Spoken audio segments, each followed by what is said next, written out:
Welcome to episode 22 of Consensus on Reality. That tone of voice is not quite right for the Faeries episode. True. Just kidding. No, it should be more like, welcome to episode 22 of Consensus on Reality. We're all going to do fucking fake Irish voices. No, that's messed up. Oh, man. Our listeners might notice this is another getting back into retro causality and talking about the topic that we're not talking about for this episode. They'll notice the date to which this episode is being released is very very close to something what? Green and American Irish. Oh, you mean St. Paddy's Day? Yeah. I was thinking it being March 4th today that shines some images of trooping fairies to me, marching forth. Oh, whoa, that's good. Oh, also, Mike Bruno is back on this episode. Yeah, welcome back, Mike Bruno, our resident seer. We're here today to discuss experiences and folklores, stories about the Faeries.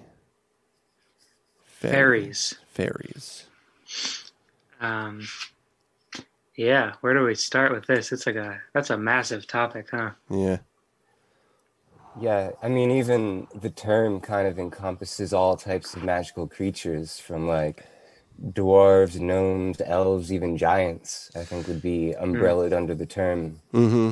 And this sort of like liminal elemental spirits. There you go with that word again. Yeah. Hot word back. Mike has no idea what we're talking about, but it's funny because this topic has the fairy tales, folklore, but then there's also the weird like new age carrying of the torch of like fairy lore, like Wicca mom kind of stuff. It's not even that like ceremonial. Like I listened to a couple different books just on Audible, kind of me personally looking for modern adaptations, or I don't know, just modern dealings with the fairy logic, let's say. And it's like really just new age stuff about like how to connect with certain elemental spirits, and then it gets way more into like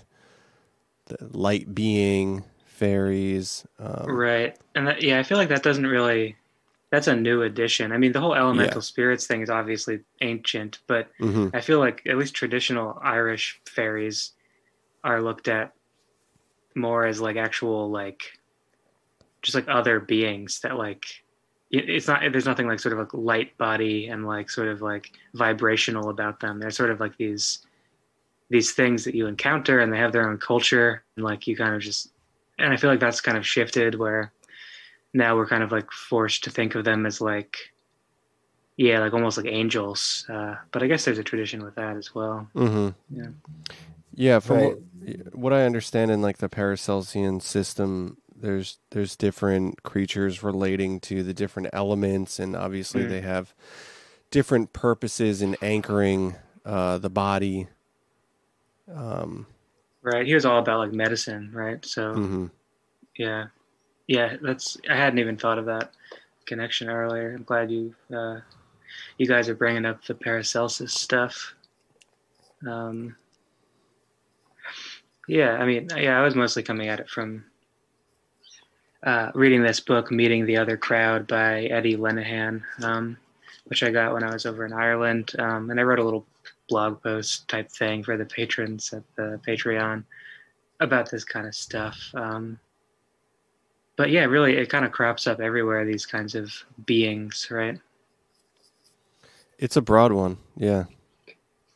What did you end up reading specifically for this one, Mike? Like, where did your focus generate from? I pretty much stuck to Robert Kirk's, I guess, treatise, The Mm. Secret Commonwealth of Elves, Fairies, and Fauna. Yeah, the classic work. Who is Uh, Robert Kirk? yeah, he was like Scottish minister in the 1600s. Um, and I guess like he went to London, I think to like transcribe the Bible or something like that. And while he was there, he met a lot of like doubters, and I guess that compelled him to write a treatise on the little people or the good people from his home. Uh, Basically, like saying that it's not anti-Christian to accept these other creatures within God's domain, you know. Mm. Mm-hmm. But yeah, he goes into like second sight for humans who are able to see these things, and it spans like from your typical type of like Irish fairies all the way to like poltergeist and other types of things. Kind of he blankets in this you know, the term of like fairies and elves, like these ethereal beings that exist among us. Mm. Mm. Yeah. One thing that caught me today in you know this, I sent this this documentary to the guys on the show earlier today just to run through about this like elderly couple's Yeah. experiences with communicating with fairies and building fairy houses. And it was like, you know, a great like Windham Hill soft jazz score in the background and rotoscoped fairies on trees and stuff. Special effects were pretty good from the clips that I watched. Dude, it's pretty sweet. Yeah. But it's like the second time I've heard this concept that people and fairies in remote history were more intermingled. And then like this other book that I've been reading, Enchantment of the Fairy Realm, Communicate with Nature Spirits and Elementals by Ted Andrews, which is actually pretty cool. It has that, you know, very new age meditative like language with like the fairy lens. But I'm warming up to that after exposing myself to all this stuff. But yeah, in remote history, there's this idea that like people and fairies were more closely related, and then as we industrialized, we broke away. I mean, this is like a folklore in itself, right? But have you guys encountered that history, that concept? Yeah, even in Robert Kirk's work, he talks about that, how basically like our conquering of all the lands and nations and everything kind of has like pushed a divide between the people and the fairy world. So we delved into like, you know, I guess materialism in lots of ways and just like destroying the planet, and it's just pushed away these our openness to the natural creatures of the world. Mm-hmm. Yeah, I think that today again we're seeing, in like the sort of fairy lore that's being generated today. I think it has a lot to do with man's alienation from the natural world and stuff. So I guess that's kind of, I mean, they've always been these sort of spirits of place and spirits of nature and associated with like the land and with certain you know, like fairy forts in Ireland, like things that you don't want to interfere with regarding the land. Yeah, you don't run a road through a fairy fort. You just don't. You just don't do it. It isn't done. So yeah, I mean, obviously, fairies are closely connected with nature, the elements. Do you guys see the potential for there being a separation? Because another thing I encountered in this other book is the idea that these liminal entities would follow us into our modern landscapes. You know, Right. So yeah, I'm curious, like if this kind of folklore can translate to the way that we live now. Yeah, I mean, we talked about that a little bit in the Patreon, in the last Patreon episode, about whether these elemental type beings will will, inhabit our digital and modern spaces the same way they inhabit the natural world. And I think I was kind of split on whether that was true. At least I wouldn't come fully into it, but I think it's an awesome and like really necessary, way forward into thinking about how these beings might continue to, have a relationship with humanity. Yeah. I do think that it's more likely that they're always going to be related to the natural things that they've always been related to. So, stones and trees and stuff like that more than, anyway. Yeah. So we sort of went into this on the Patreon episode, but I think it's an important question to follow. Yeah, it's interesting. The one book I was mentioning is called Finding Faeries, Discovering Sprites, Pixies, Redcaps, and Other Fantastical Creatures in an Urban Environment by Alexandra Rowland. Rowland, probably. But yeah, it was a really short book, and it's kind of just like a guidebook to different types of entities, but placing them in the modern landscape. So it's like defining how certain fairies adapt, and like there's like fairies of like garbage piles, and the red caps, would be in a place like Gettysburg or something where there was like massive battlefields, and they inhabit those kind of spaces now. And then interestingly, there was concepts brought up that I hadn't really ever thought of, like invasive species of fairies being brought over from Europe into the New World, which is a concept I haven't really heard much before. Yeah, that's a weird one. Yeah. Well, I'm pretty sure on a past episode that you guys had me on, I told you about the time that I saw the leprechaun in New Jersey. Mm-hmm. And that one's always baffled me because it truly looked like a leprechaun wearing green. And I was one of 4 people who saw it, and it was ethereal and it was fast as hell. But it just looked like a leprechaun. Like, that's what we all said it was. And it's like, we're in New Jersey, we're not in Ireland. Like, were these things brought over here, when all these different people from all these different countries, came to America? Did they bring them with them? Just like haunting spirits follow you from house to house, or if it's attached to an object and you bring the object into your new house, like, it's going to be there with you still. Mm-hmm. Yeah, I love that. And it makes you wonder, are these like, are these beings like generated like wherever certain kinds of like plants or animals are? Like, are they attendant to these things, or do they have a relationship more solely with people or culture? Like, they manifested from culture, Yeah. I mean, yeah, I'm not sure. I think another book I've been reading along with all this is it's Nature Spirits and Elemental Beings by Marco Pagachnik, who's kind of like a dowsing type guy. He does dowsing in this thing called lithopuncture, I think, like kind of like a geomantic approach to acupuncture and like healing the earth. But this book, he's like kind of an interesting artist, so he'll like sketch these elemental beings. But he's like feeling them with like his hands and like the way that he would douse. So like you would feel like sort of the contours of the energies. And he has like, and that's something I've seen in some other sort of, especially like anthroposophical writers on this. And there's like a huge literature with that in the Rudolf Steiner tradition. That these beings, like, you don't see them.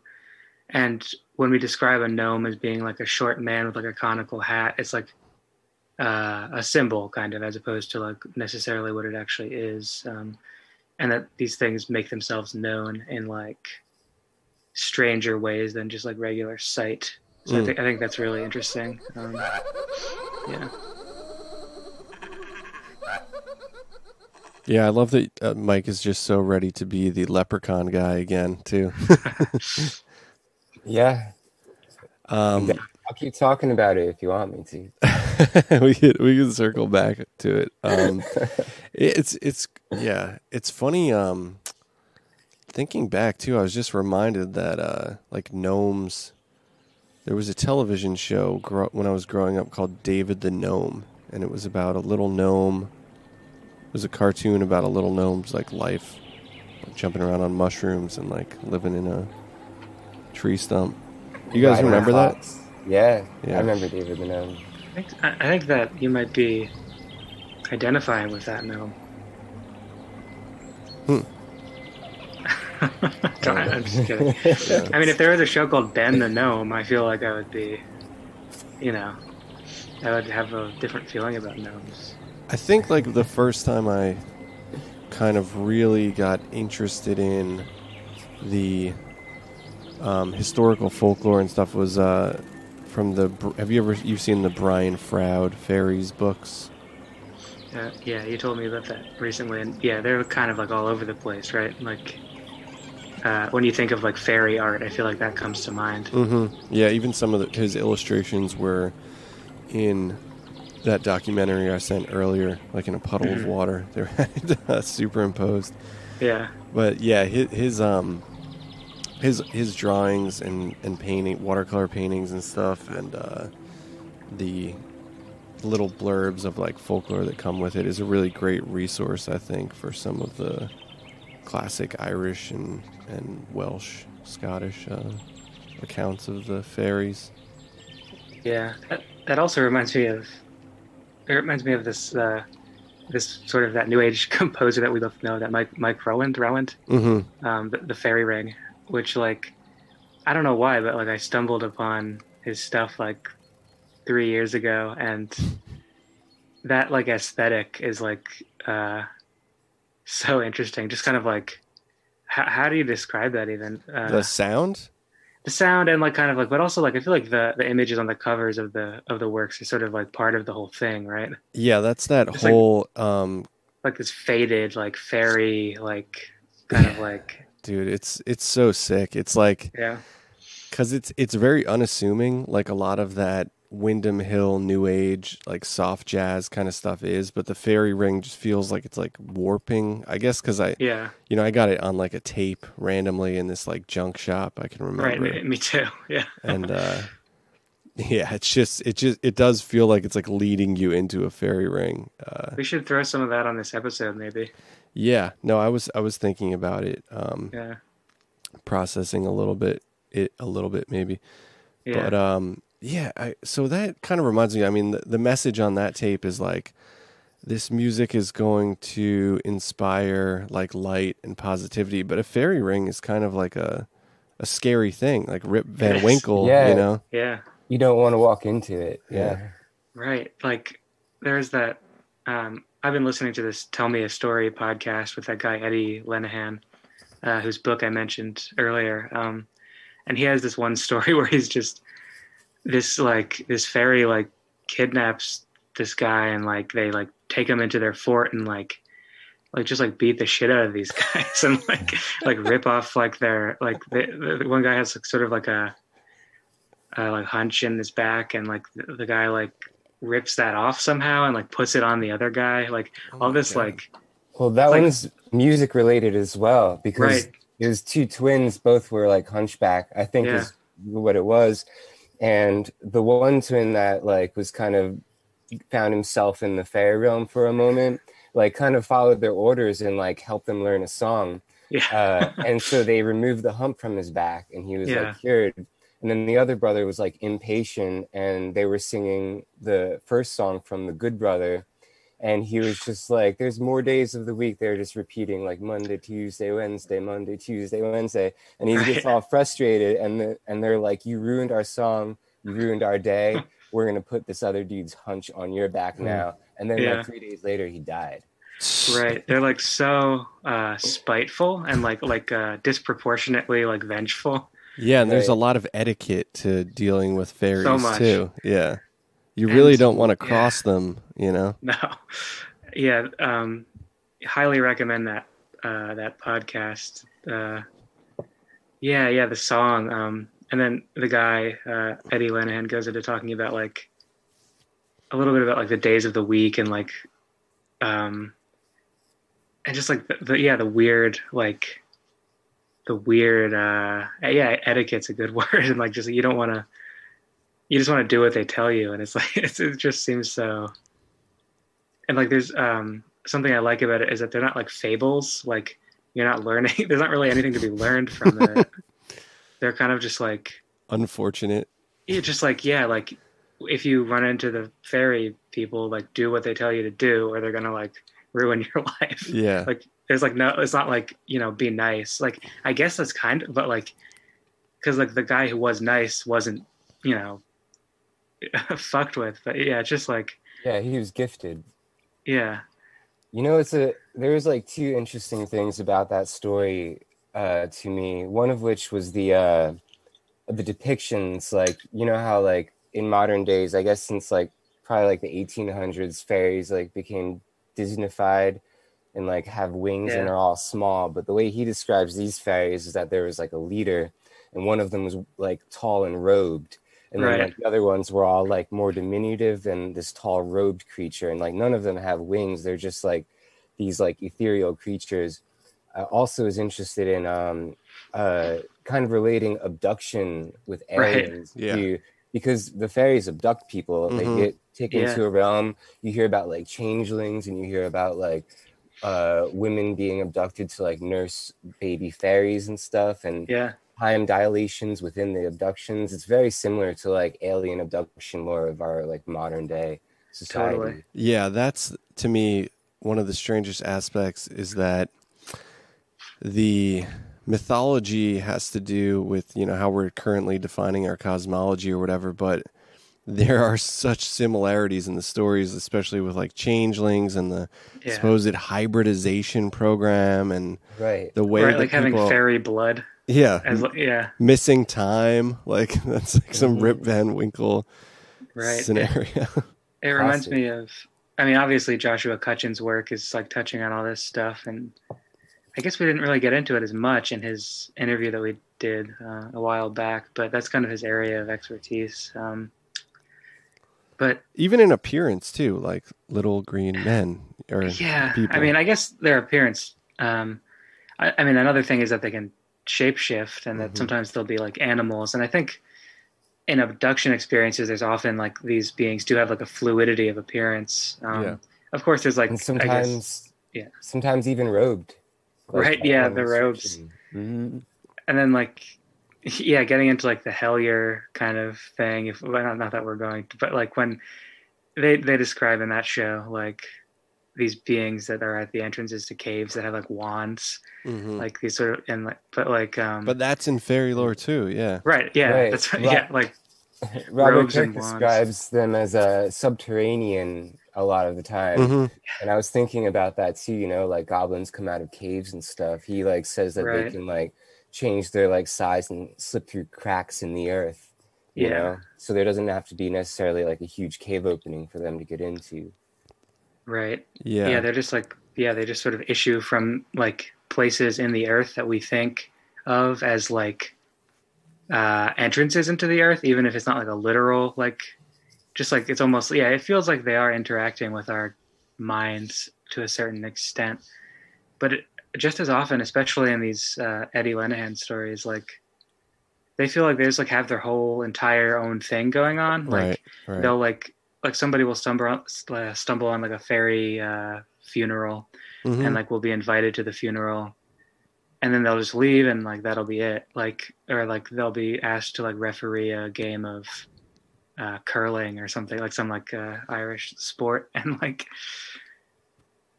it's just, or is it hurling? But I heard a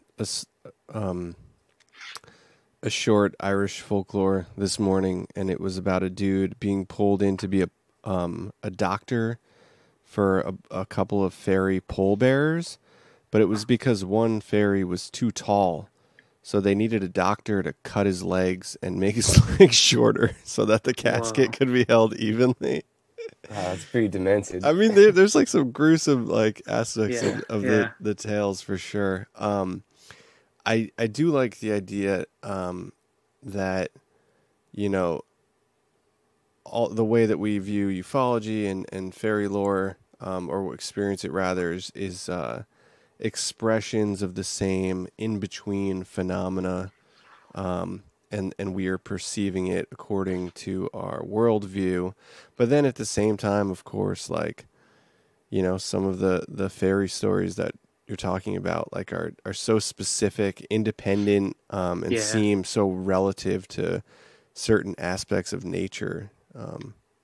It's hard to say, like, I'm so attracted to that idea that, like, this is sort of like us interacting with the same phenomenon just based on our own cultural situation. But I'm not sold on it. You know, I think the easiest or the most comfortable way to enter that mode of thinking is to still understand that these intelligences are independent. Right. You know, they're not. That's why I like the Jungian sort of approach, that these are like really coming from inside of all of us. Like, I don't really think that's true, because they seem to have their own agenda that, like, would continue were we not here. Mm-hmm. Like, I don't think there are these things that are, like, made by people's consciousness, or, like, once we became conscious as a species, we also, like, developed these, like, friends that we interact with. I think it's like... In a lot of the lore that I've come across, there's a lot of, like, overlapping, though. Like, for instance, like, certain fairy tribes of a certain place will dress and eat like the people of their place, and like perhaps vice versa. Like, you know, who knows? Like, this communication has been going on for long enough. Like, these two worlds do interact, and they share and, like, can influence each other, even in, like, fashion, you know, like, right, cooking and stuff like that. Yeah, I love that. That's like, like the way that people refer to the beings too, always with this sort of, like, deference, and, like, not worship, but like a distant respect. Right. But, like, with fear and but while, like, at the same time still, like, there's, like, cultural exchange, I guess, like, or, like, they're part of the same culture while being, like, very separate. It really is kind of, like, ambiguous. Like, Where do you guys have any idea where the mythology originates from, or why, like, that specific area of the British Isles and then, like, Scandinavian stuff took to this mythology so much? Like, have you encountered that, like, in a historical sense? I think it probably does originate up there somewhere. But I also feel that, like, every culture has this to some extent, just by different names, and, like, they'll have different forms, but they're also kind of consistent. Like, there's certainly, like, Native American accounts, right? And in New Jersey, they're called the Wematunuchis, right? And Lenni Lenape tribe. Like, in Australia, like, you know, that's like the oldest culture that's ever existed, and they have very similar beings down there, like Dreamtime stuff. I just found out, this is totally aside, but kind of blew my mind, that if it's true, Australia doesn't have squirrels. Isn't that weird? I guess they have other stuff, though. They have, like, 5-foot-long spiders or something. I don't know. Right. They have squirrels, maybe. Sorry, that's totally off topic. But I wonder if, are squirrels as, like, that widespread in Europe? Yeah, they're there. Yeah, I remember, like, my relatives from France came here, and my one cousin was, like, amazed by a squirrel and, like, asking me. She was like, "What is the name of this creature?" Like, squirrel. She's like, "Squirrel." They're, like, red over there, I think, often, or, like, slightly different, or, like, brown. Whereas we have, like, the gray ones here. We have, like, the black squirrels in Jersey. Isn't that, like, a super rare thing too? Yeah. Definitely in Princeton. And in Ohio, I saw a black squirrel with a blonde tail. Whoa. This is a squirrel episode now. Yeah. Why not? People are really into the fairies are probably mad at us because we're like, it's really so vast. But But I don't know why I'm just not compelled. I'm not really compelled by the folklore of it as much. I think because for our purposes here, I always want to consider engaging it, the people that are engaging it now, like in experiencing things now, and I feel like that's not as prominent with fairy lore. I don't know. I think people are still doing it. And I think it's having a little bit of a resurgence now too. I think it's sort of a little bit more popular. There was that damn sort of TikTok hoaxer. Do you remember? Yeah, but that's just like CGI. I mean, he's trying to get a job for Disney. But you know what I mean? How it's it's in the public consciousness for sure. It's still very much a part of the wider culture. And I think that people are still sort of seeking those encounters with those beings. A lot of it seems like it's about embracing the inner child too. Like a lot of the more new agey stuff, when they talk about it, they're like, well, you have to see like a child. You have to, and a lot of it is almost like active imagining, like the Jungian process. Right. Which is, I mean, that's fine, but it does feel very divorced from the actual mythology of it, which is much more, gray area, violent, dark, and something that you can appeal to for help in a certain way, but mostly you want to avoid. Yeah, I mean it's appease. Truly the unknown. Yeah. Yeah, cohabitate respectfully, acknowledge the existence, and try and be a good neighbor. So in that way, post Strieber and Barney and Betty Hill, I think that aspect of the fairy lore has really shifted over to the alien abduction mythology. But I still think that this whole thing is very much alive. Do you anthropologically or sociologically, the analysis of that though? Do you think that would be because we've become bored with our own world, or we're looking up for mystery? We're focusing mystery on space and the cosmos, instead of on our own planet. Yeah, as we explore the Earth, and I mean we don't, but we feel like we understand the Earth, and that it's a known quantity. Yeah, we're looking out into, even though we don't know anything about the Earth, really. Yeah. So I think that it's the public consciousness is sort of shifting its approach. At least if that sort of if the theory that these are really all the same phenomenon, expressing itself differently, if that holds true, then I think that follows and makes sense. I mean, that's such a broad concept too. I mean, there could be a whole ecology of independent entities, but we don't understand the mode to which they can change form or take form, right. Yeah. It's interesting. Yeah, it's I feel like it's been explored forever, but it's certainly not mainstream. It's too immaterial to be taken seriously by the people that we're supposed to take seriously. Yeah, that's true. But then I guess that we have to just make a distinction between Disney fairy tale stuff as an aesthetic, and people trying to seriously engage either the folklore or whatever reality these beings have. I think that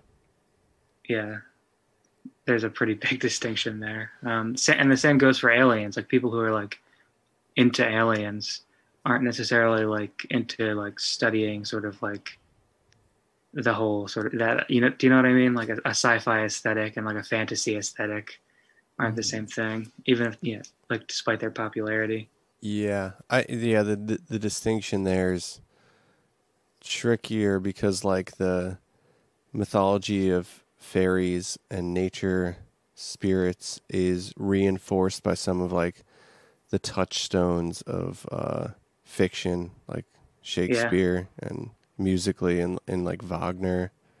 That's true. Yes, so the way we understand it is sort of shifted every once in a while by like a cultural touchstone. Yeah. But I do think when we hit mass media, that there was more of like a overall sort of blanket shift. Mm-hmm. What are your guys' favorite, like some of your favorite types of entities we're talking about here? I like gnomes a lot. I used to hate gnomes. I always thought they were dumb looking, and I was like, "This is fucking sucks. This is dumb and it's stupid." Well, you better watch what you say, man. Next time you go for a nature walk, you're going to be getting chopped at the ankles, man. No, because I think it's important to own up. These beings, you know, they probably want honesty from you. Okay, all right. So, but then I just decided, like, actually, gnomes are awesome, and I like them, and you know, so sometimes I'll like make little gnome offerings in my backyard. There's a little gnome statue as a direct connection to like the spirits of the earth. I think it's really a beautiful thing. So I'm all for the strange gnome creatures.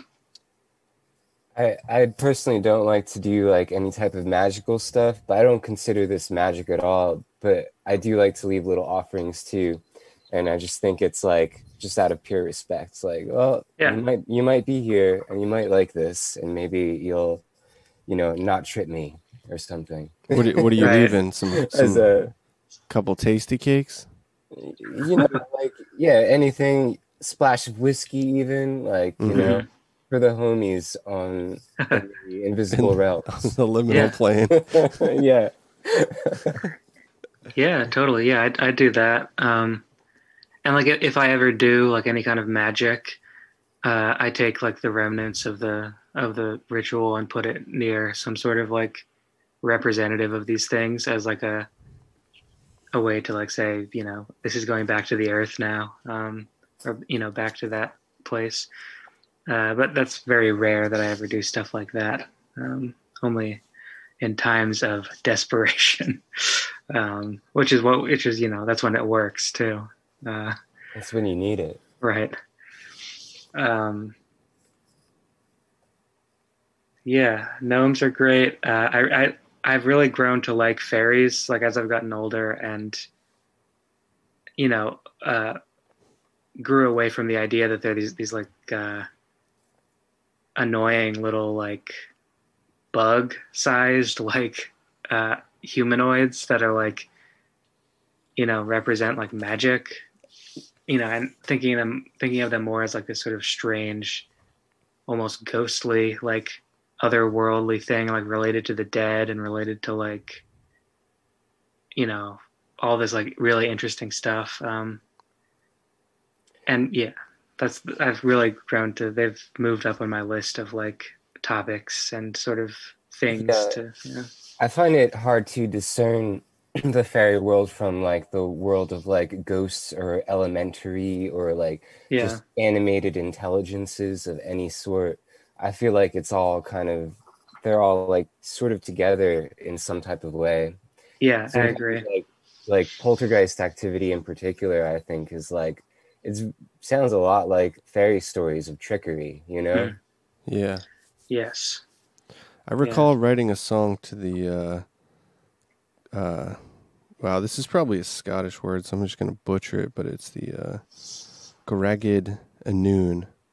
And they kept this like magical garden. When I was like 15 years old, I wrote an acoustic song to them. Hell yeah. Let's hear it. Yeah. I mean, I probably recorded it on like a Talkboy tape recorder from Home Alone, so I don't think that tape's in existence anymore.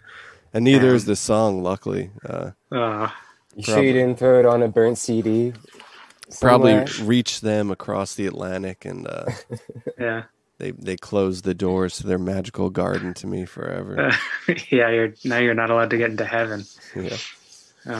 I like the elemental concepts too, though, with the undons and the sylphs and the salamanders. Yeah, I love that. I like this idea that if your body is feeling a certain way, you can get in touch with this inner keeper of that portion of your relationship to the elements, and better your relationship with that elemental spirit. It's interesting how it like coincides with like Ayurvedic and like traditional Chinese medicine too. True. These things were like, I guess, like sort of independently arrived at, though that might not be true. There might have been some like exchange of knowledge earlier on. I know y'all are crazy bookworms. Do you know the Abbé de Villars, the Comte de Gabalis? It's like a treatise on the elementals, like the four that were just mentioned. I loved when I read that. I got really interested in how, like, you know, certain people of like, you know, who are like really into this can marry like elemental and like have a relationship with them, and that idea really intrigued me. I was just like, wow, that's awesome. That reminds me of our interview with Stephanie Quick, where she talked about Ida Craddock marrying like a was it a ghost or was it like an elemental being? I think it was a ghost. Yeah. This like mystic I can't remember now. Married some sort of non-bodied entity and like had a long marriage to it. Really. That stuff is awesome. I think it's fabled that King Solomon married a salamander, or like that was like his like person of choice.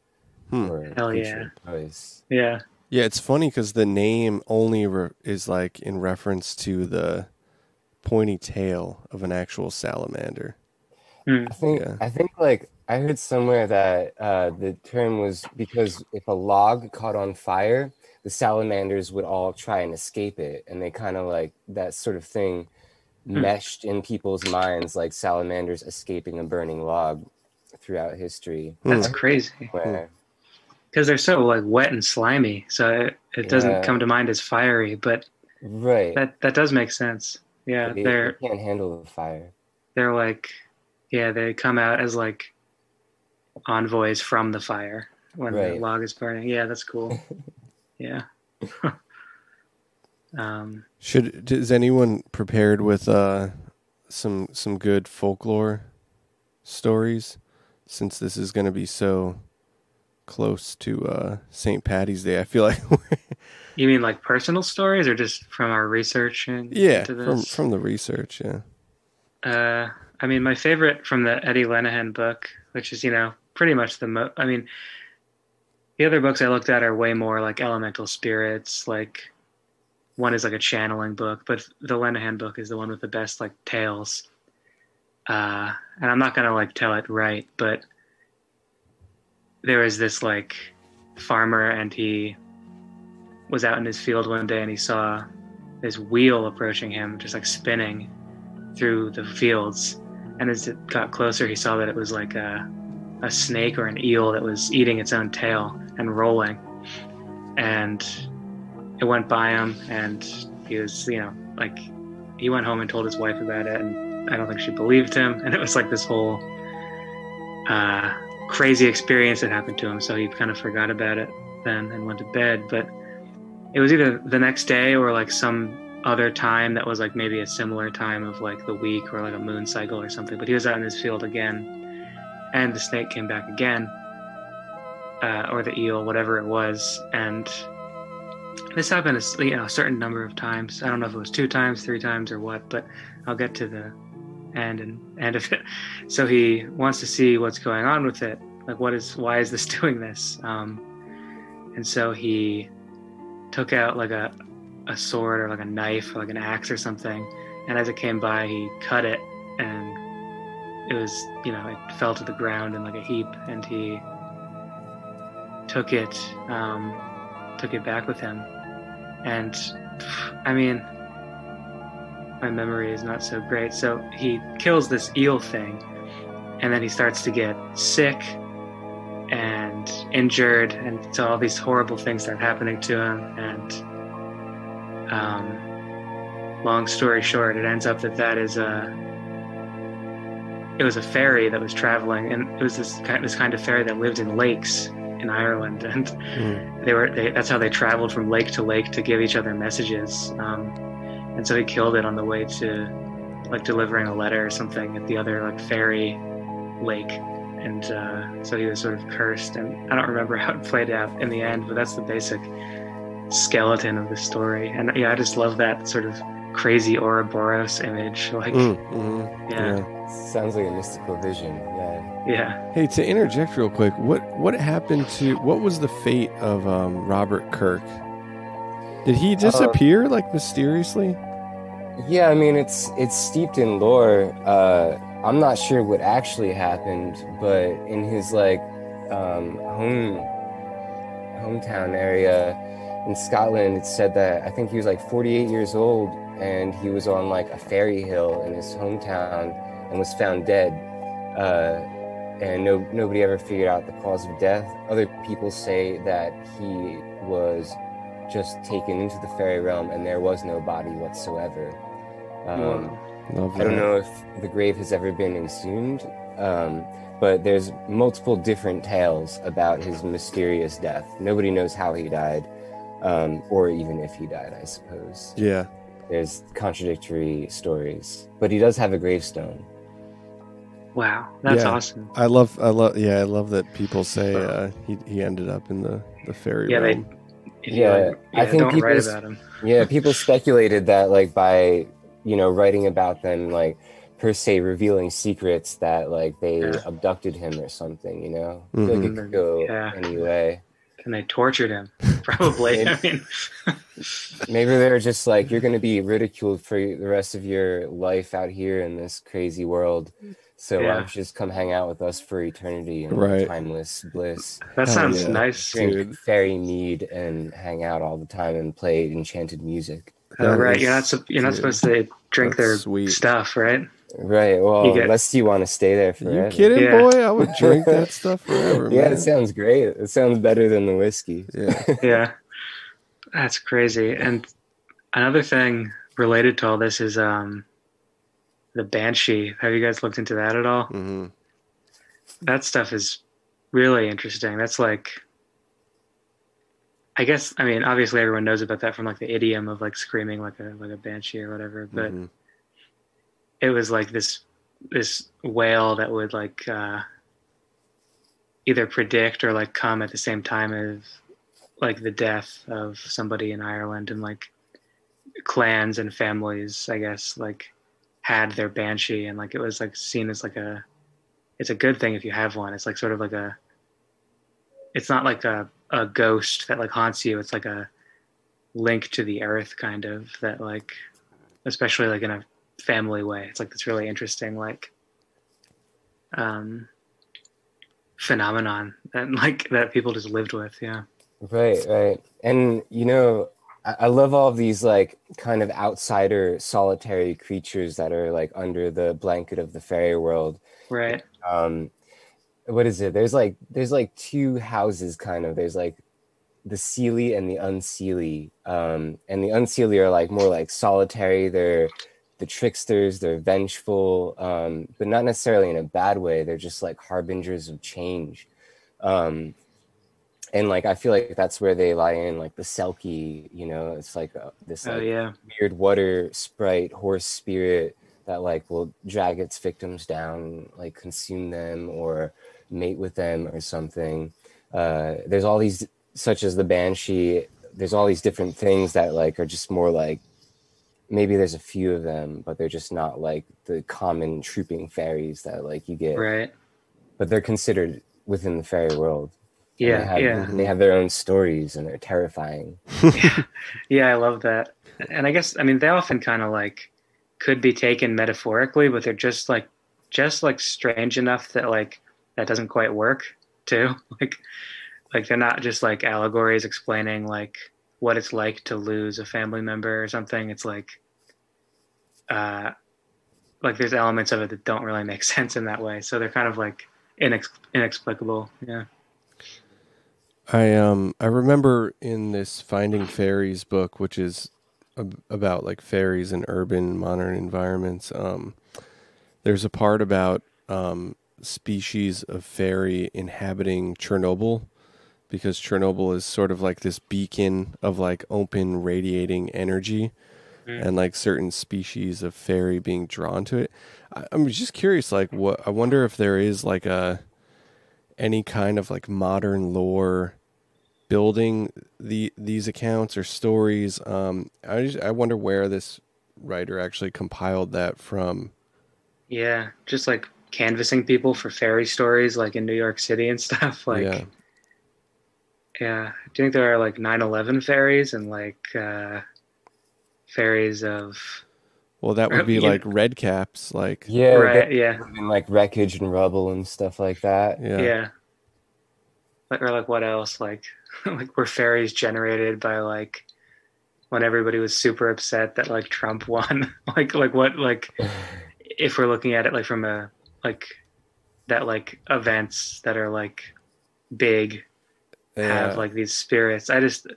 You wonder how far it goes. I mean that kind of like emotional resonant egregore, like thought being. It's hard to make the distinction. What's the line, you know? Yeah. I mean, I think it might just be like degree as opposed to like yes or no. Like maybe every little thing sort of generates its own spirit, and then like huge things generate larger spirits.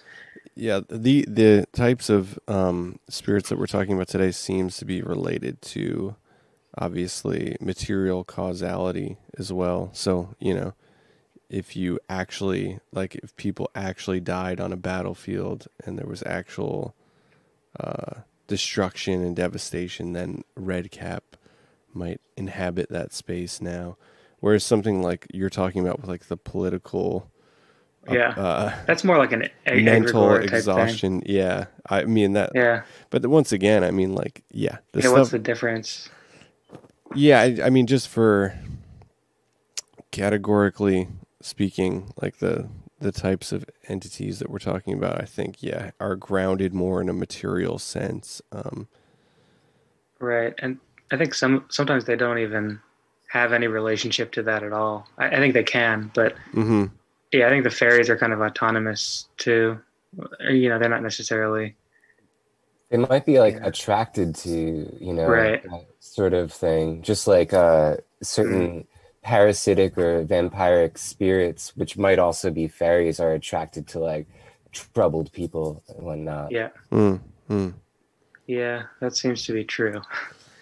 How do you think location and place plays into the fairies? Like, do you get a sense that they're more grounded to specific locations and places, or do you think that it's more attached to people? Is it personalized? I mean, you could say whatever you want, because I mean, there's no right or wrong answer. I don't know. I think it seems like if you look at all the stories and like as you know, or as much as you can, it seems like they care about place the most, or like and place, and also like their own sort of mysterious rules. So I don't know if that means that they're like linked to the place necessarily, but they certainly care about the spots that they inhabit and like observe like their rituals in. But I'm not sure if like the anthroposophical position is that like every natural like plant type thing, you know, like all these objects have spirits that are associated with their upkeep and like their existence. But I don't think that that's necessarily true in like the more traditional approach of like, you know, meeting fairies on the road at night and like because you pass by their fort. I think that I think again it's kind of ambiguous. Well, I think that they're kind of like everywhere, but I think certain places, like, it's all speculation on my part, but like for instance, like ley lines and stuff, I wouldn't be surprised if it was like more serious presence in like these places that have like magnetic or otherwise attraction to the place, like in the way that things work. You know what I mean? I don't know if I'm saying that right, but no, that makes sense. Like, along like the energetic grid of the earth. Yeah. I mean, I'm also thinking like some of like the lore I read, like if it's true that, for instance, like iron is repellent, like so maybe like places with iron would not have a presence as much, and then like certain like ones can't cross streams or something like that, so maybe they're kind of stuck in certain regions, like one troop, and then another troop lives on the other side. And maybe they just congregate in certain areas, and like I don't know. Yeah, that makes sense. They're kind of like they're like people in that way, kind of like very superstitious about borders, but also like kind of obsessed with borders too. Or like it's really funny thinking about it. Like there's no like comprehensive continuum of like scientific laws of fairy, because like you read that there's like I encountered too that like iron, if you have iron on your person, there's no way that you're going to encounter fairies because iron repels them. But that like what is that, and like how many other books are you going to read that don't even include that element and just say like, if you go there and you open your mind to seeing the fairy, like it's just so funny the different methodologies towards encountering these beings.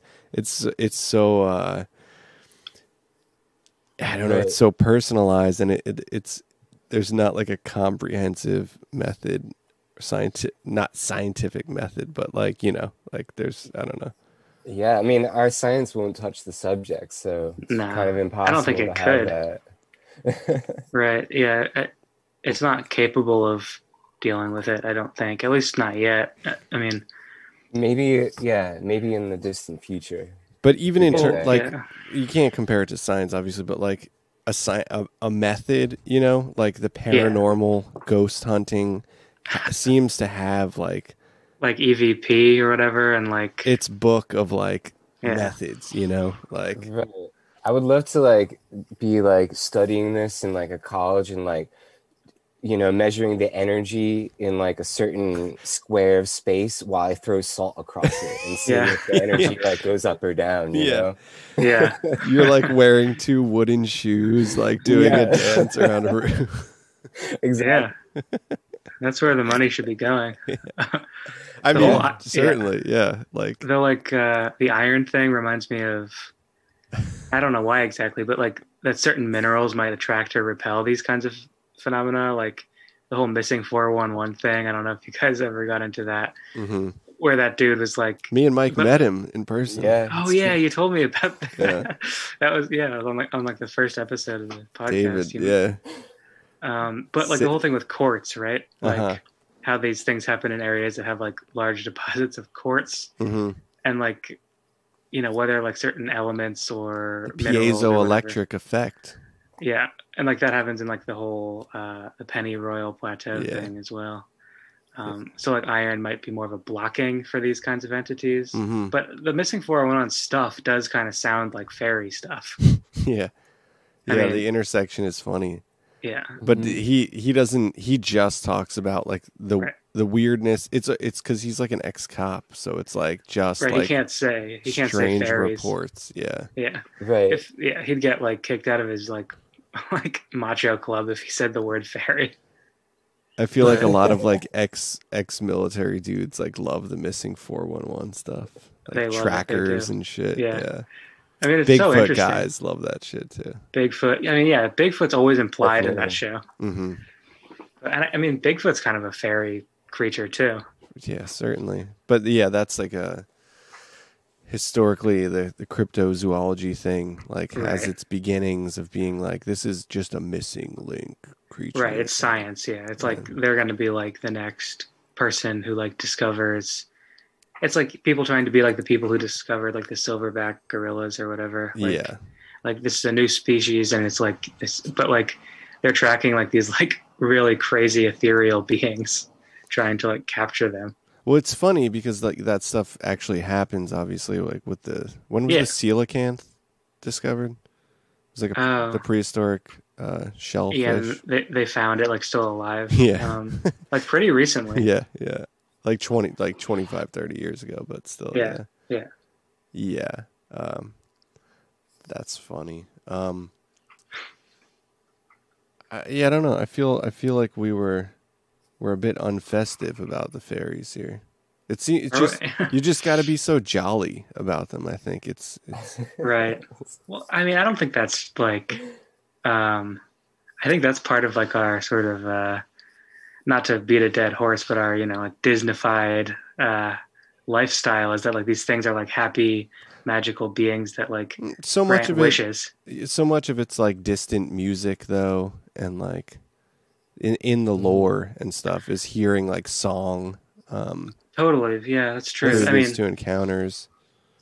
But yeah, it's not. It's like confusing and strange, but it does have a festive, jovial, like festive quality because you're hearing like a celebration. It's not your celebration. It's like the celebration of these other beings often. But I wonder if that's just like when they're most visible to us. Is like when they're celebrating. They're inebriated. Yeah, they're not phasing. Yeah, yeah, they're like too drunk to like keep their like reptilian cloaks on or whatever. Fuck, this guy could see me. I'm wasted. Yeah, that's when they invite you in. They're having a good time. They're like, come party with us. Yeah, all right, get for like talk to forever, this guy. But it's only 10 minutes. Yeah. Yeah, I mean, but yeah, there's a seriousness to it too. But you're right. Yeah, like there is often like people being invited to like strange houses that like disappear, and it's like there's a party going on. They're always like asking for people to like come entertain them, like or like. Yeah, I wonder what that means. Or like the house will manifest, and then like you wake up and you realize that you're just like in between like a root system or something. Right. Mm-hmm. Yeah. The changeling lore to me is pretty dark and seems like a human a completely human invention. You think so? People were just like killing their kids, or like they didn't like their kids, so they decided they weren't theirs. Your kid's just born with like a host of medical issues, like on the entire spectrum of anything. Yeah. Like your kid is born with developmental issues or.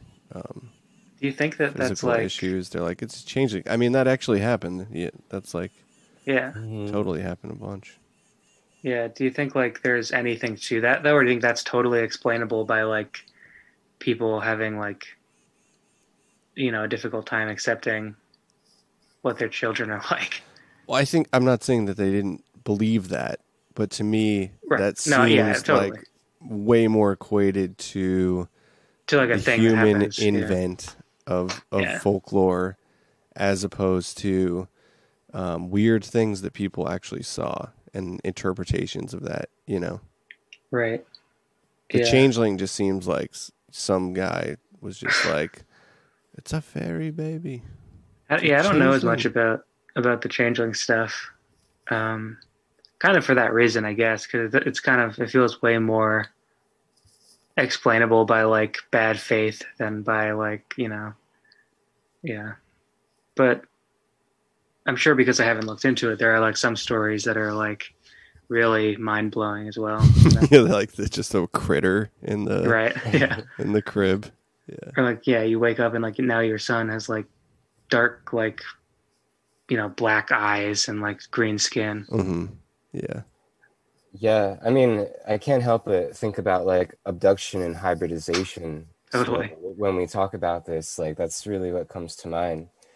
But what about like other like children like born with defects, like for instance, like webbed hands or feet, like who are like thought to be like the child product of a human and like a selkie, for instance?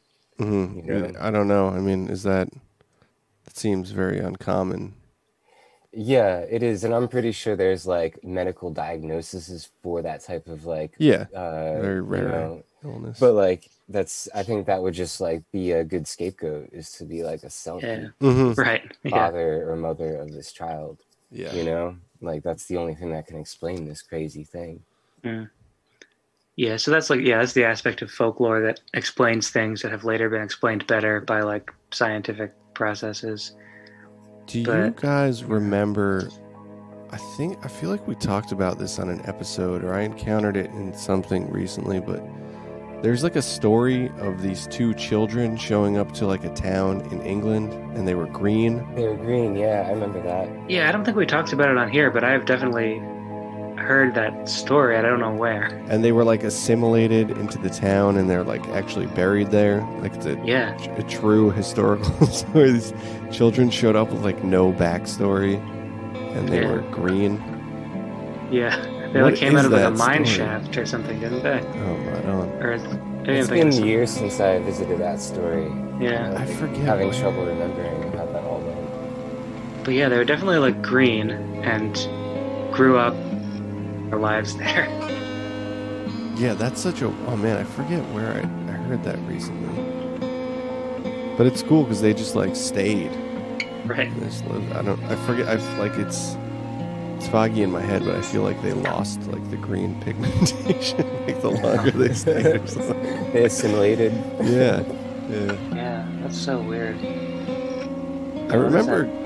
going up to the Catskills, there's like Rip Van Winkle stuff everywhere. What's the creatures in the Catskills? It's like a gnome in the bowlers in the Rip Van Winkle story, right? Are they called the bowlers? I don't remember that term. It's basically a fairy story though. Like Rip Van Winkle is like, you know, he drinks the wine from the fairies and is like lost and comes back and is like super old. Yeah.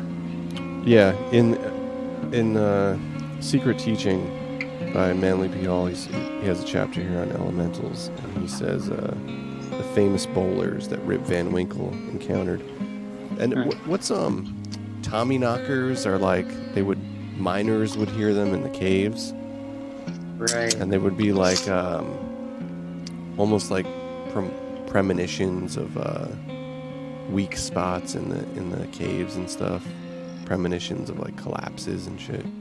Oh yeah, they're like Welsh and Cornish, similar to like a leprechaun. I'm just looking it up.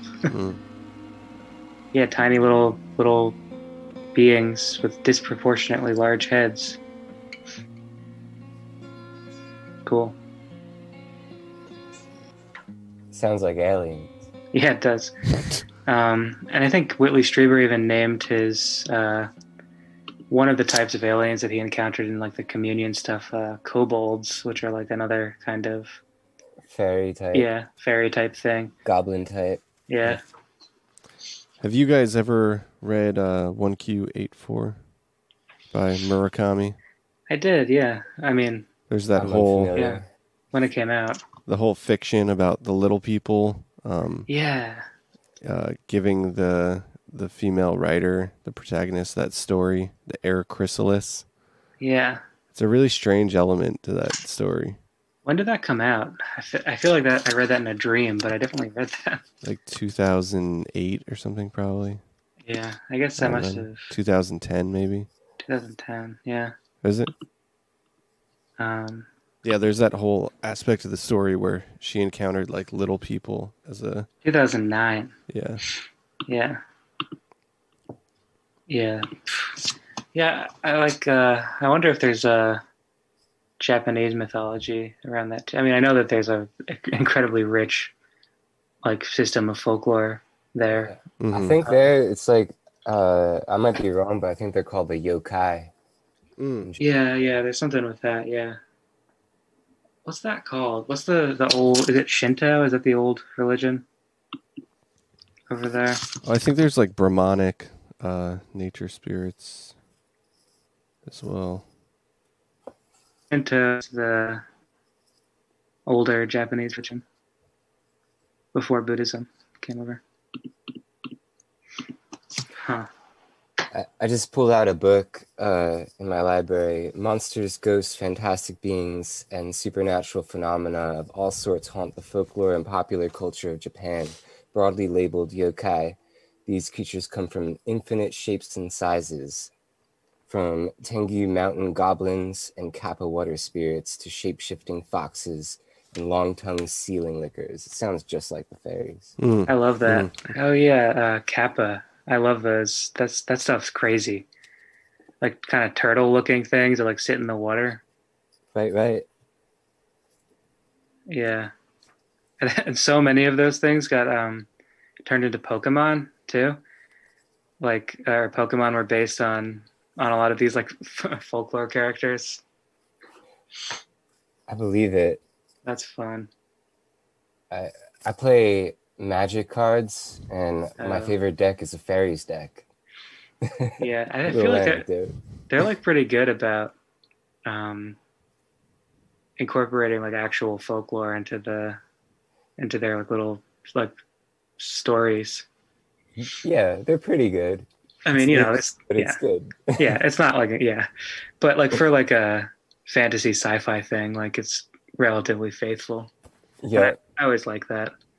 I think they just have to pull on it all the time. They're like, we need to make more, so let's find something and learn about it and base it off of it. That would be a fun job. It's funny. I guess Paracelsus wrote a lot about warring factions of elementals. The elementals waging war on each other. Yeah, I mean, I've definitely thought of that too. Like when like there's cataclysm and stuff within the earth, that's pretty much like what it seems like. Mm-hmm. Even today, hearing like the wind rattling my windows, I was just like, these must be wind fairies. Yeah, the winds of change are coming. Have you ever seen a fairy when you take a little twig and make the what is that called, the circle? Yeah, I remember being in the mountains of North Jersey with you when we were experimenting with that, but I didn't see anything through it. I wanted to see, but I didn't see anything through it. Do you still have that book? What was that book? What book? I feel like the book there. You had a book that like had that in there. I don't think that was me. I feel like you introduced that to me. What? I don't know, man. Maybe they introduced it to us. Perhaps, They were like, maybe it was downloaded. Take this twig, we'll make a circle, and then you can see us. Maybe probably this conversation now. yeah. Precognition. Bring cakes next time. I knew you were going to do one of those voices this time. What voice? Can't let the fairy episode go without doing it. Bring us sweets. God. So do you want to hear a bit about what we were talking about on the Patreon, Mike? Our I would love to, yeah. Locative ritual that it's pretty relative to this topic, I think. Locative ritual, you said? Yeah. So I think a lot about what inspired what we're doing is thinking about how location, how instrumental is location to, say, hauntings or window areas, and if ritual can impose, well, I'm not really wording this well because it's at the end of the week and I'm tired, but if through ritual we can impart contextual layers of mysticism onto a random location. Yeah, it seems like sort of like a way through like digital randomizing of location, like picking, a random spot and seeing if you can enchant it. Basically, it's like So y'all are trying to open a portal somewhere? That is not what we were trying to do. I mean, I think that is kind of what we're trying to do, really. But I mean, not the whole hog though. Like maybe like half the hog. We feel like ethically inclined to be weary of doing that. But essentially, I think it's a lot about the conversation between digital spaces and material spaces, and how the paranormal interacts in both of those realms, and if how relative are they, and what kind of role history and information plays on hauntings or paranormal anomalous events, and how we can incite these things through intentionality. I think we're trying to direct it really as our own, personalized experience, so it's not really like projecting onto the area so much as being guided to an area, Mm-hmm. So it's more like you're like dowsing an area to find where you might find something? I think an element too is to try and engage new types of lore or anomalous events. So it's, a large part of it isn't thinking about like going to an area that has a historical haunting and you go there with the expectations of encountering that historical haunting. But what happens if we focus our intentionality on encountering unknown quantity in a liminal presence?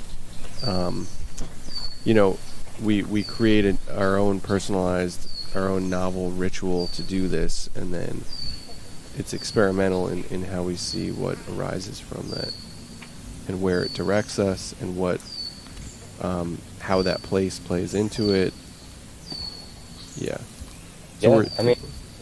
Sorry. I think all your questions are good, and I'm interested in the results. I think if you, no matter what you're doing, I think if you're, going into it with, a good heart, I think it's bound to be okay. Mm-hmm. So, and I would hope that you find what you're looking for in a positive way. Yeah. Yeah, it seems like sort of in the chaos magic wheelhouse of definitely was inspired by that stuff in doing this too. Which I've never really done, so I'm interested to see anytime I've ever done any kind of magic, I've tried to, follow some old way of doing it. Mm-hmm. So it'll be interesting to not that I've done much magic at all, but it'll be interesting to see if there's a way of doing it freely, because it's that's what everyone does now, kind of. Mm-hmm. We're in a post-chaos magic thing where some people are going back to Crowley and stuff like that, and we're not even magicians. It's just going to be kind of an experiment. Yeah, I think that term though is you don't have to put too much cadence on a magician. I think most people are practicing thelemic magic, or they're not. But if you're if you're doing it every day, it's then you probably qualify. Whereas I've done it maybe 10 times. Sure. Yeah. I think it's interesting, the fear of opening something up or letting something in, has that Judeo-Christian connotation of you're communicating with some sort of devil or something. It's dispelling that fear. I also am interested in using both smartphone technologies, applications, random location generators, but also patching them into analog processes of randomly generating words through opening books, maybe using a Ouija board, doing sort of intentionality meditations beforehand. So it's really want to have a combined process, so it's not exclusive to virtual digital processes, and it's also not exclusive to anything directly from a history of the paranormal. Well, it's certainly interesting. It sounds all over the place, so I'm very curious what comes out. Yeah, but I think it sounds as randomized as it could possibly be. Yeah, no, I'm interested to see too. I think I get the idea. I think a lot of the logic of it is still within Dave's head. It's hard to vocalize when I'm not completely on and wired with a cup right after a cup of coffee. But I think that makes sense. I think it's because we haven't hammered out the process totally yet. Yeah. But one of our listeners, actually, Baz, commented and said that using anagrams could be a useful tool, and I really love that, actually, in analyzing the data that we get from it, especially in terms of like the random words and stuff, just different ways to extract meaning, you know? Mm-hmm. Do you think that a website can be haunted? Sure. Yeah. Do you think it qualifies as like a space that's hauntable? Yeah. I mean, I feel like website is almost like a outdated, like... I know. Okay, an app. Yeah. An application. Yeah. We still use websites, obviously, but yeah, I would say like thinking about them as portals to information, like of course they can be haunted, yeah. Haunted by what exactly? I'm not sure, you know. Like I'll never be the person to Definitely be say. haunted by a person, yeah. Yeah. Yeah, right. Yeah. Huh. I don't know. Why? Do you have a website in mind? No, I just all this talk about like sort of digital spaces and, you know, the paranormal moving into that sort of like realm of fake space, like whether or not the dynamics we see in this world in terms of hauntings would carry over into this like sort of replica of the real world that we've tried to make. Mm-hmm. I mean, sometimes I think about, like, even with the fairies, you know, how they're kind of like this mirror existence. Like, perhaps the future is, like, in this digital realm. Like, it's just another place that we've invested so much in that it's going to be spiritually inhabited at some point. Mm-hmm. Mm. Yeah. Yeah, this is like, kind of the territory we got into in that last Patreon episode. It's interesting because I mean, like all of the different access points that we use to the internet are new window areas, right? Mm-hmm. So these hypothetical entities are moving with us, and I mean, like that's how you define an entity or an intelligence or a thought form. That gets super tricky too. So I mean, that's all kind of the inspiration for what we want to do with this process experiment.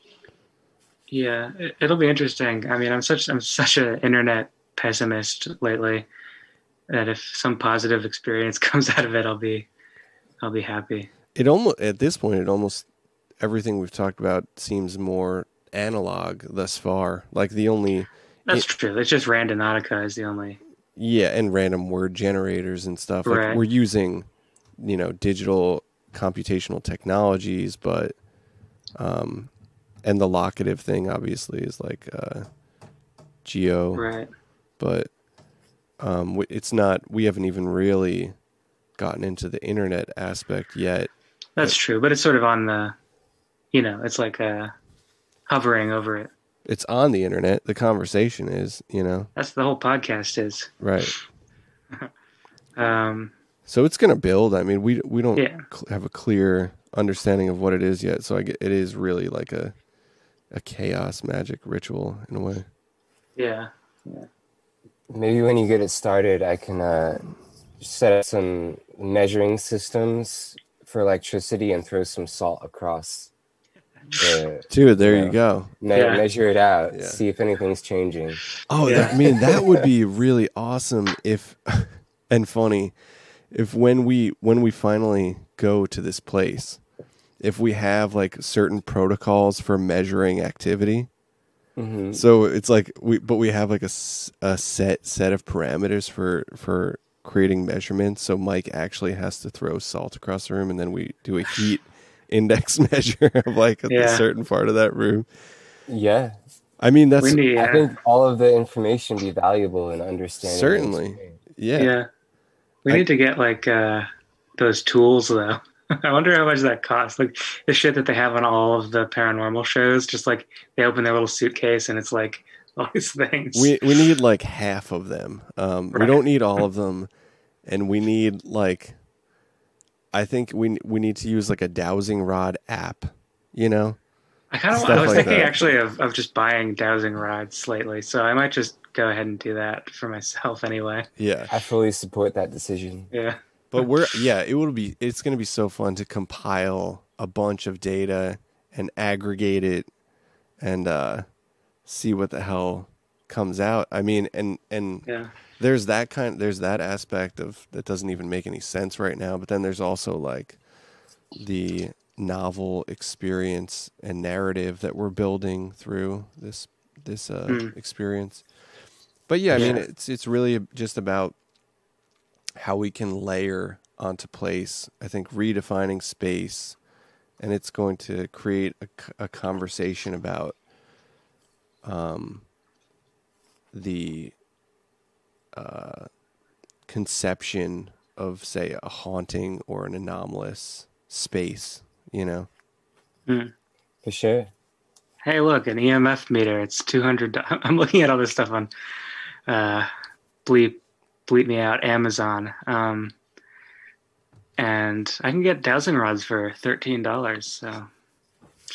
Hell yeah. Yeah, we're gonna get. I mean, dude, we got to get the crystal radio amulets.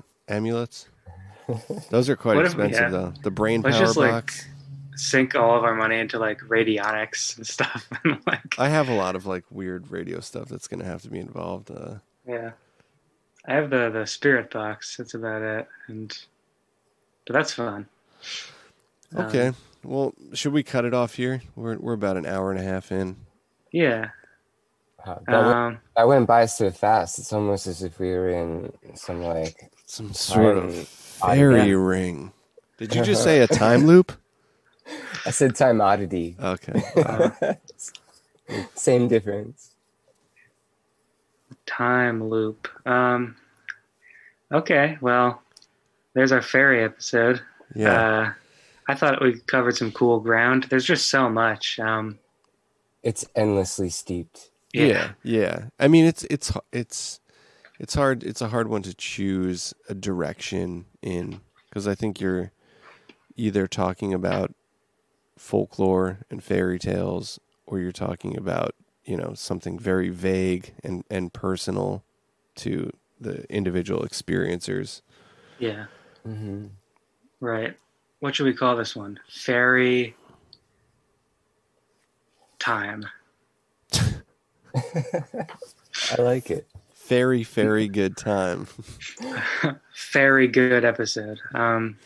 No, but I think it would be funny to start like announcing what we're going to call the episode at the end of the episode and then not sticking to it. Mm-hmm. But you listener know more than I do what we're calling this episode after you clicked on it. Don't forget to sign up for our Patreon if you want to do that. Yeah, you can hear a much more refined and well, not even refined, just like a word soup episode on there right now of me and Ben discussing what we're going to do with this ritual and some of our initial ideas. I think we really got into some good conversations in that one, and I really hope more people get to listen to it, because I think it's a new and exciting direction for us. Yeah.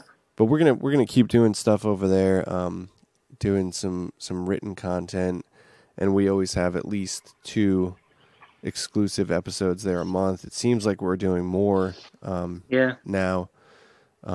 We have a new tote bag available on our merchandise link in our link tree. Yeah, it can hold more than its volume actually allows.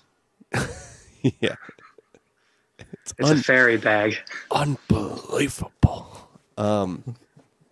Yeah, that's on our Bandcamp shop. If you search Consensus on Reality on Bandcamp, you'll find that there. We will be back with some more interviews, some updates on what we're doing, taking our little project here out into the world with some experiments.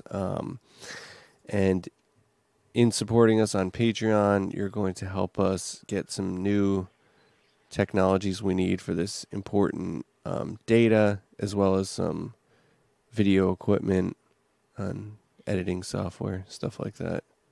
Yeah.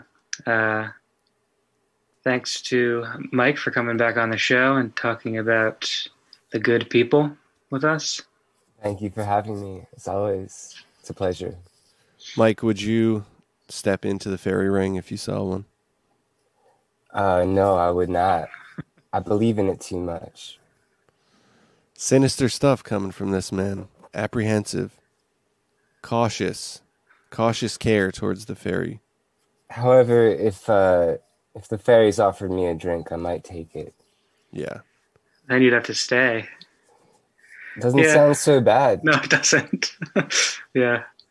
Do you get shrunk down, or do you have you have to stay big? They're regular sized, I think. I think they come in all different shapes and sizes. So you'd find your crew there, have like the 20 like big fairies or so. Sounds kind of goofy though. I'd fit right in the spectrum. The spectrum's so big, I'd just blend right in. Right, and like some of them are dogs, some of them are, horses. Some of them are tiny people. Some of them are giants. Yeah. Sounds like the Wawa in Aramingo. Okay. We can hop out here. Thanks again, Mike. We love having you on anytime. Yeah. The pleasure's all mine. Thank you, guys. All right. Thanks for listening, as always.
Special hour.